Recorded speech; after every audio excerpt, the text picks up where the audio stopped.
मैंने देख रहा था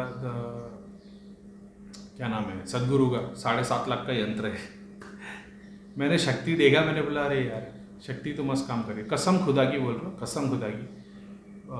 भैरवी लिंग भैरवी वाला यंत्र था 7.5 लाख का। मैंने देखा शक्ति में, तो मैंने देखा कि शिव के 5 डायमेंशन है, शक्ति के 3 डायमेंशन है। मैंने देखा मतलब ये तो मटेरियल डिज़ायर ही पूरा कराएगी लगता है।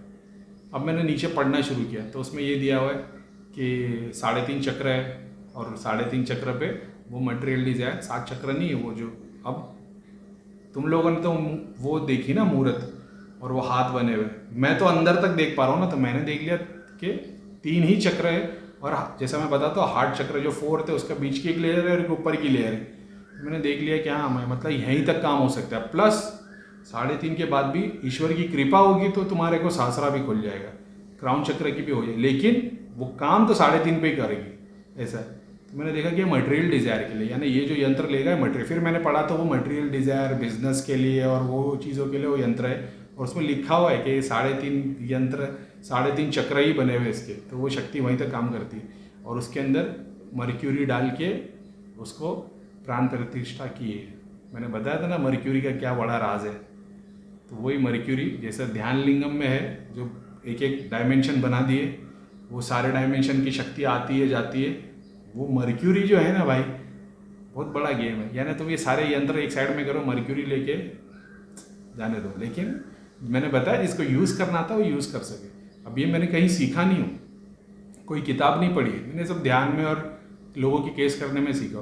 तो मेरे को समझ में आ गया कि अगर मैं एक एग्जाम्पल के तौर पे मर्क्यूरी का शिवलिंग ले लेता हूँ तो उसके में जो शक्ति वो 7.5 लाख के यंत्र में ना वो मर्क्यूरी के शिवलिंग पे काम कर सकती है। मेरे लिए, सबके लिए नहीं तो बोले कि भैया शिवलिंग पे सब प्राण प्रतिष्ठा करके दे दो हमको। मेरे लिए मैं एग्जाम्पल दे रहा हूँ और मेरे को उसकी भी ज़रूरत नहीं है। तो वो यंत्र भी एक सर्टन टाइम तक एक सर्टन तरीके से काम करता है। अपन यंत्र को यूज़ करना मतलब तुम रूल्स के साथ यूज़ कर रहे हो, जो रूल्स उसमें वो लागू होंगे। तो फिर जब तक तुम यंत्र में जैसे जैसे तुम जाप करते हुए जा रहे हो, अगर तुम जोगिनी तक नहीं पहुँचे हो, तुम कितने भी गुरु के पास चले आओ, कितनी भी जोगिनी और अप्सरा की साधना कर लो, पूरी नहीं होगी। तुम्हारे घर में यंत्र है, तुमने उससे कनेक्टेड हो, तुम्हारे नाम के साथ में बना हुआ है, तो तुम उसमें आगे नहीं ग्रो हो सकते। श्री यंत्र के बारे में ओम स्वामी ने एक वीडियो में बताया, तो मैं श्री यंत्र के बारे में देख रहा था। कुछ चीज़ें उन्होंने बताया कि ये इस तरीके से क्रॉस होती है। वो बात तो सही है कि शुरुआत में लोगों को सिद्धि चाहिए होती है, दृष्टि चाहिए होती है, मटेरियल डिज़ायर मिलता है, वो उसी में सेटिस्फाई हो जाते हैं। जब तक उसको त्यागोगे नहीं तब तक आगे नहीं बढ़ोगे। अपन ने तो करके सीखे। उसमें बता रहे कि फिर जोगिनी के लिए अलग साधना होती है, फिर इसको हटाना पड़ता है, फिर वो योगिनी आती है। तो वो सेम अभी अपन ने अलग भाषा में बताया, उन्होंने अच्छे से बताया। अगर किसी को देखने का होगा तो देख लेना, ओम स्वामी करके यूट्यूब पे उनका चैनल है और वीडियो का नाम है श्री यंत्र। वो देखना तो तुमको आइडिया मिल जाएगा मैं क्या बोल रहा हूँ। और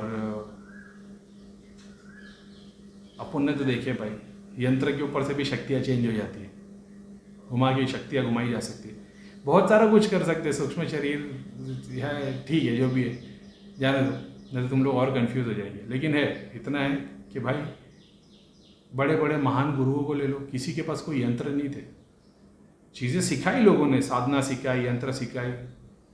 लोग बोलते हैं भैया कौन सा पावरफुल, सबसे पावरफुल मंत्र कौन सा है? ये अभी तक वही जाहिल वाला सवाल है, ठीक है, कि भैया कौन सा मंत्र सबसे पावरफुल है। अगर मंत्र में शक्ति होती तो रावण वॉर जीत जाता राम जी से। तो डिपेंड करता है कि मंत्र बोल कौन रहा है, रावण बोल रहा है या राम बोल रहा है। ये बहुत बड़ी बात है, इसको डीपली समझोगे तो तुमको समझ में आएगा। तुम ये सोच रहे हो कोई मंत्र है, महाकाली का मंत्र है, बीज मंत्र है, ये मंत्र है, सिद्ध कुंजी का मंत्र है, अल्लाह अकबर है, कौन सा मंत्र सबसे पावरफुल है मैं वो पढ़ूंगा। भाई वो मंत्र में शक्ति, मंत्र में तो शक्ति है, लेकिन वो पढ़ने वाले में भी तो, कैरेक्टर पे भी तो डिपेंड करता है कि वो राम पढ़ रहा है कि रावण पढ़ रहा है। रावण के पास सारी विद्या थी, सारे यंत्र थे, सारे तंत्र थे, सारी शक्ति थी, शिव जी थे मेन तो गुरु, क्या हुआ, हार गया क्योंकि सामने कौन था, राम था। राम के पास क्या था, वो एक ही नाम था, और वो नाम क्या था, वो राम था। इसको समझोगे ना जब, तो हर मंत्र में वही शक्ति आ जाएगी। जैसे करीम भाई बोलते सारे मंत्रों में सेम शक्ति है, भाई भैया ने बताया, एक्सपीरियंस किया हमने। क्यों? क्योंकि तुमको राम बनना पड़ता है। जब तुम रावण बनोगे तो सारे मंत्र, यंत्र, मंत्र सब फेल हो जाएंगे। राम बनोगे तो कोई यंत्र कोई मंत्र कुछ नहीं, बिना जाप के भी तुम सारी चीज़ें अचीव कर लोगे, बस राम बनो तो सही। सलाम वालेकुम, जय शनिदेव, वंदे मातरम, भारत माता की जय। तुम लोगों को पता है टाइम क्या हो रहा है?